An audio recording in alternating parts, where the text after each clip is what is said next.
Meu nome é Bruno Buiz e eu criei esse vídeo e essa apresentação para tentar convencer você de que é possível atualmente trabalhar exclusivamente com software livre na área gráfica. Quando eu falo área gráfica, eu me refiro a fotografia, fotojornalismo, criação gráfica, criação editorial, publicação, desktop publishing. São áreas que atualmente são dominadas por grandes empresas como Adobe, como Apple, e essas empresas tendem a ter uma estratégia de mercado voltada para prender, para manter o usuário, o cliente, dentro de seus produtos. Às vezes criando incompatibilidades entre formatos de arquivo, entre soluções de informática. Isso é uma coisa que é indesejável e felizmente é desnecessário, porque atualmente a gente já tem soluções e alternativas de software que estão aí sendo desenvolvidas por anos, já estão livres, estão disponíveis na internet, qualquer um pode pegar, instalar e usar no seu computador. Então vamos lá, vamos ver a apresentação? Software livre na área gráfica. É possível? Eu vou falar em 3 momentos sobre os softwares que existem, as pessoas que atualmente no Brasil já fazem uso desses softwares e os eventos que a gente tem, eventos de comunidade que periodicamente unem as pessoas e promovem troca de conhecimentos e um momento de confraternização em torno dessas soluções. Olha, no mundo livre as coisas funcionam aí há mais de 10 anos, a gente já tem iniciativas para desenvolvimento de softwares, bons softwares na área gráfica. Pegando, por exemplo, no momento em que a imagem é criada numa câmera digital, você precisa trazê-la para dentro do computador e processá-la em um formato que seja disponível, compatível com outros programas. Para isso a gente tem um programa chamado DC Raw. É um programa para processamento de imagens cruas, imagens brutas, produzidas por um equipamento desse tipo aqui, uma câmera digital reflex. A gente tem também o EXIF Tool, um programa criado por um americano chamado Phil Harvey. Ele criou esse EXIF Tool, é um programa escrito em Perl, um script, que permite um alto grau de sofisticação para manipulação de metadados em arquivos de imagens. Esses metadados vão ser importantes para documentação, para arquivamento das imagens, para a formação de um acervo. Se você pensar assim como um portal, um website grande, um portal, um website de um setor público, por exemplo, uma prefeitura, um governo de estado, é importante você ter uma maneira de resgatar as imagens baseadas em informação de data, de quando foram feitas, de onde foram feitas. E os metadados que podem ser inseridos dentro dessas imagens são uma solução para esse tipo de problema, e para isso a gente tem que ter boas ferramentas para poder gravar e ler novamente esses metadados. A gente tem uma excelente ferramenta para isso, que é software livre disponível na internet, é o EXIF Tool. A gente tem o GIMP, que é um editor de imagens, é um programa tradicional, costumo dizer que é assim, um programa central, no mundo livre. Porque todo mundo, às vezes, as pessoas quando falam em software livre para fotografia, é o GIMP. Claro, ele é o GIMP, sem dúvida, mas existem outros programas também. O GIMP é o editor de imagens do projeto GNU e está disponível na internet para todas as plataformas de computador. Está atualmente na sua versão 2.6 e a gente tem bons profissionais no Brasil usando o GIMP. Como visualizadores de imagem, a gente tem uma infinidade deles. Eu coloquei aqui na minha apresentação o UF-RAW, que é um visualizador baseado no nosso decodificador de imagens RAW. E coloquei também o Darktable, que é um programa relativamente jovem, mas é um programa que está muito interessante, está com um nível de desenvolvimento muito bom e tem uma interface muito agradável de se trabalhar e uma infinidade de funcionalidades também que podem ser exploradas através dele para visualização e processamento de imagens de uma maneira interativa. O Hugging é um programa de criação de imagens panorâmicas. Usando o Hugging, a gente pode pegar mais de uma imagem, 2, 3, 4, N imagens, e montá-las para produzir uma imagem panorâmica de um certo ambiente, de um prédio, de uma rua, de uma paisagem. E essa imagem pode extrapolar o número de pixels que uma câmera permite. Então, se você imagina hoje uma câmera típica tem 12 megapixels, 18 megapixels, então se você juntar 4 ou 5 imagens através do rigging, você pode criar uma imagem de 40 megapixels, de 45 megapixels. Isso é possível. O rigging é um programa totalmente livre, está disponível também e pode ser usado por qualquer pessoa sem pagamento de royalties, sem compra de licença, conforme a filosofia do software livre. Temos também o ImageMagick, que é um pacote muito interessante. O ImageMagick ele está disponível há muito tempo já na internet, é um pacote antigo de software. Ele deve ter mais, se eu não me engano, ele tem mais de 10 anos de idade já, ou 15 anos de idade. E ele é usado para edição em lote, para processamento em lote de imagens. Por exemplo, os provedores de internet, os servidores, eles fornecem pacotes como galerias de imagens, onde você tem a fabricação de miniaturas, né, os famosos thumbnails, que podem ser processados de maneira automatizada, scriptalizada, né, como a gente costuma falar, sem interação humana. Então, desenvolvendo soluções para a web, por exemplo, você pode ter criação de miniaturas, você pode ter inserção de marca d'água, o que é uma coisa importante quando você tem uma marca que você queira que esteja aliada à sua imagem. Você pode usar programas que estão no pacote do ImageMagick para fazer uma edição em lotes, processamento em lote de arquivo de imagens. Essa tela mostra alguns dos grandes, que eu considero assim, os grandes pacotes de software livre para a área gráfica. O Krita, o Inkscape, o Blender e o Scribus. Vai ser nesses programas aqui que o profissional vai fechar um arquivo, vamos dizer assim, um arquivo final de um trabalho. Por exemplo, o Scribus ele é um programa, um aplicativo para desktop publishing, que seria a produção de publicações, ou seja, documentos complexos envolvendo texto e imagem, de uma maneira prezando o lado estético, né?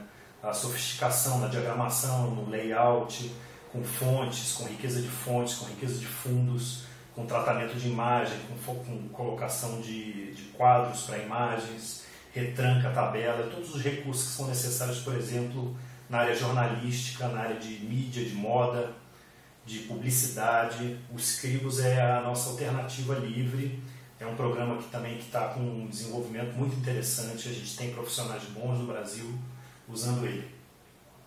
O Inkscape é um editor vetorial, é um editor para imagens do padrão SVG, são imagens que podem ser dimensionadas de qualquer tamanho sem perder resolução, são imagens que são muito leves, são arquivos muito interessantes de serem trabalhados na área gráfica. E o Blender, que é um editor de animação, né? Um programa através do qual você cria animações, como por exemplo desenhos animados, filmes, pode criar filmes inteiros. Blender é usado aí por uma série de estúdios que produzem filmes que chegam até a ser assim, colocados em cartaz, né? Filmes realmente de grande complexidade, tanto de imagem quanto de áudio. A gente tem também no Brasil já uma série de escolas e de cursos de treinamento em software livre. O que é uma garantia quando alguém deseja migrar, cogita a ideia de migrar para software livre? Uma das dúvidas é se vai ter capacitação, se vai ter gente disponível para resolver os problemas que aparecerem, se vai ter profissionais capacitados na área. No Brasil, atualmente, a gente está numa situação interessante. A gente já tem cursos que conseguiram, de profissionais que conseguiram entrar em escolas já tradicionais, como o SESC, como o SENAC, que são escolas que estão aí em atuação há muito mais tempo do que o movimento de software livre quando ele surgiu no Brasil, mas que começaram a abrigar pessoas que tinham domínio em software livre. Então você encontra cursos de GIMP, cursos de animação, cursos de desenho vetorial, de desenho mesmo, no SESC e no SENAC. Você tem o Estúdio Gunga, que é uma empresa que está localizada em Brasília, que é interessante porque surgiu as pessoas que estão lá, os artistas que estão lá usando software livre, são pessoas que frequentam assim, o movimento software livre, pessoas bem ativas dentro da comunidade. Você tem a Cria Livre, uma escola em Niterói, que tem a particularidade, assim, eu acho que dá para dizer que a Cria Livre surgiu dentro do movimento software livre, uma vez que o principal proprietário, né, o Guilherme Reis Gris, ele é um cara que é super ativo dentro da comunidade, então, tanto que ele ficou conhecido como o cara do GIMP, né? Ele é o cara do GIMP, o Reis Gris. E você tem também o grupo 4C Multi. Foi um grupo, o 4C Multi, a ideia é baseada nos 4 Cs, é o conceito dos 4 Cs. Colaboração, comunidade, conhecimento e compartilhamento. O 4C Multi é um grupo que funciona dentro do portal do software público brasileiro, é uma iniciativa que tem apoio governamental e o software público brasileiro ele tem ligação com o Ministério do Planejamento, ele é apoiado pelo Ministério do Planejamento e esse apoio vem, aí, vamos dizer assim, desde 2003, mais ou menos, quando o governo Lula apoiou e incentivou a adoção do software livre dentro do governo, do setor público. Essa tela mostra alguns profissionais que estão atuando atualmente no Brasil, na área gráfica usando software livre. Eu não botei todos aqui, porque também não conheço todos, né? Eu coloquei só alguns que eu tenho, assim, conheço o trabalho um pouco mais de perto. O Farid Abdelnour e a Nara Oliveira, que são sócios lá no Estúdio Gunga, que eu falei antes, que está lá em Brasília.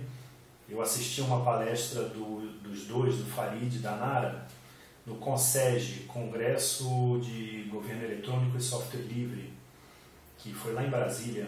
Ele falou sobre os Scribus, sobre como fazer uma publicação, criar um documento dentro dos Scribus, como fechar a publicação, muito interessante. Guilherme Reis Gris, da Cria Livre, que o Guilherme, enfim, ele dá cursos de GIMP, onde as pessoas ficam maravilhadas, ele cria imagens, transforma imagens de uma coisa em outra, usando ferramentas de edição, de criação de arte, que é a área dele, ele é diretor de arte, né? Trabalha com publicidade, cria objetos que podem ter a complexidade desde de um grande banner até só documentos dentro de empresas, assim, documentos simples. Ele faz tudo, usa muito o GIMP, é um cara realmente criativo, assim, talvez seja um dos maiores talentos aí que a gente tem no mundo livre.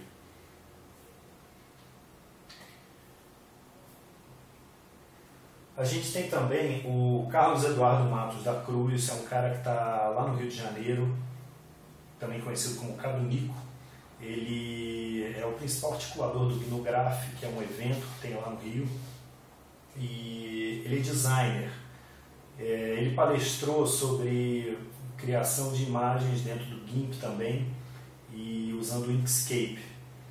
Foi o contato que eu tive com ele. Eu sei que ele é um cara muito criativo, assim, tem um trabalho interessante começando aí nessa área livre. O João de Oliveira Bueno é um programador, ele é residente lá em Campinas e ele é um contribuidor do GIMP, do projeto do GIMP, de código, né? Ele desenvolve código e colabora com o GIMP. Então é interessante porque a gente tem no Brasil pessoas ligadas ao projeto que são capazes de nos dizer para onde as coisas estão andando, né? De dar uma visão assim, de quem está dentro do projeto, quais são as dificuldades, o que está faltando, o que a comunidade poderia dar mais feedback dentro do projeto. Não somos só usuários dos programas, somos também colaboradores e contribuidores de código. Né? E o Carlos Eduardo Carvalho, que é também conhecido como Cartola, que é um engenheiro que colocou um site sobre fotografia panorâmica de 360 graus, também conhecido como fotografia imersiva.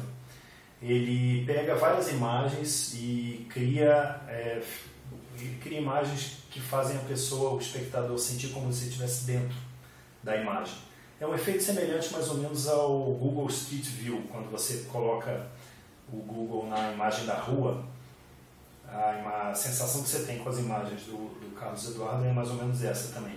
Ele está dominando essa área, ele já tem algumas dicas publicadas na internet sobre isso, tutoriais, e o trabalho dele é exclusivamente com software livre sobre isso aí.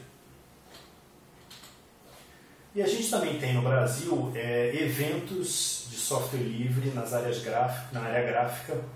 Não só a gente tem eventos exclusivos na área gráfica e tem também eventos de software livre, onde os profissionais de área gráfica fazem a sua presença, né? Estão lá para dar seu recado. O Libre Graphics Meeting tem uma versão Brasil, que acontece de 2 em 2 anos, e eles se reúnem no FISD, no Fórum Internacional de Software Livre, lá em Porto Alegre. E, vamos dizer assim, talvez seja um evento mais ligado à programação, né? A pessoal desenvolvedor de software de área gráfica. Então você tem lá a comunidade do Inkscape, do GIMP, do Blender, que estão lá para trocar informação, para, enfim, evoluir na coisa, né? Talvez o ponto mais importante de você estar num evento de software livre é você ver a comunidade se reunindo. Você vê gente que está lá, que tem o mesmo ideal, que faz um trabalho apaixonado, né? Que tem um compromisso não só profissional, mas também ético, né? Tem um entusiasmo pessoal de cada um lá envolvido nisso. A gente sempre sai muito entusiasmado, né? Com vontade de produzir depois de um evento desse. A gente tem o GNU Graph, que é um evento que acontece no Rio de Janeiro, está na 4ª edição já. Ele é anual e, por enquanto, ele ainda tem um alcance um pouco, vamos dizer assim, limitado, né? O que não quer dizer que não possa mudar isso, mas é um evento interessante. Ele reúne o pessoal de design, de arte, de criação, de fotografia. Tem também o FLISOL, o Festival Latino-Americano de Instalação de Software Livre. É um festival bem espalhado, ele acontece em diversos lugares diferentes na América do Sul, no Brasil, fora do Brasil também, acontece no Uruguai, na Argentina, e o pessoal de arte gráfica sempre tem alguma coisa para falar, sempre tem gente de GIMP, de Inkscape, né, que são softwares muito ativos, reúnem comunidades no entorno, né? E também tem o Latinoware, que é um evento que acontece em Foz do Iguaçu. Também sempre tem gente de área gráfica lá para falar sobre desenvolvimento, sobre o uso de softwares, porque nessa área de arte gráfica com software livre, a gente percebe que uma das coisas que acontece é que, eventualmente, as pessoas têm dificuldade de conseguir documentação sobre os programas. Por isso que é importante a existência de profissionais que estejam dispostos a produzir tutoriais, produzir dicas de orientação, tanto na internet quanto presencialmente em eventos, quanto a existência de escolas capazes de dar curso, né? Porque dessa maneira que a gente consegue ter o fechamento de um ecossistema, né? De um ecossistema maduro, onde você tenha apoio ao profissional que queira investir seu tempo, sua energia numa solução dessa, né? Para que a coisa não pareça uma aventura, né? Uma coisa que as pessoas vão investir tempo sem saber se aquilo tem futuro, se vai para frente. No caso do software livre, no Brasil, nas artes gráficas, a gente tem já um ecossistema bem maduro até. Mas, eventualmente, as pessoas têm dificuldade de conseguir documentação. Ou então a documentação está em inglês, ela não é tão facilmente acessível, ela está escrita em termos muito técnicos. Isso é uma coisa que a gente precisa desmistificar e mostrar para as pessoas que já existem alternativas, tanto de programas quanto de documentação, de profissionais que possam ser procurados por quem está interessado em fazer essa migração. Se você me acompanhou até aqui, obrigado.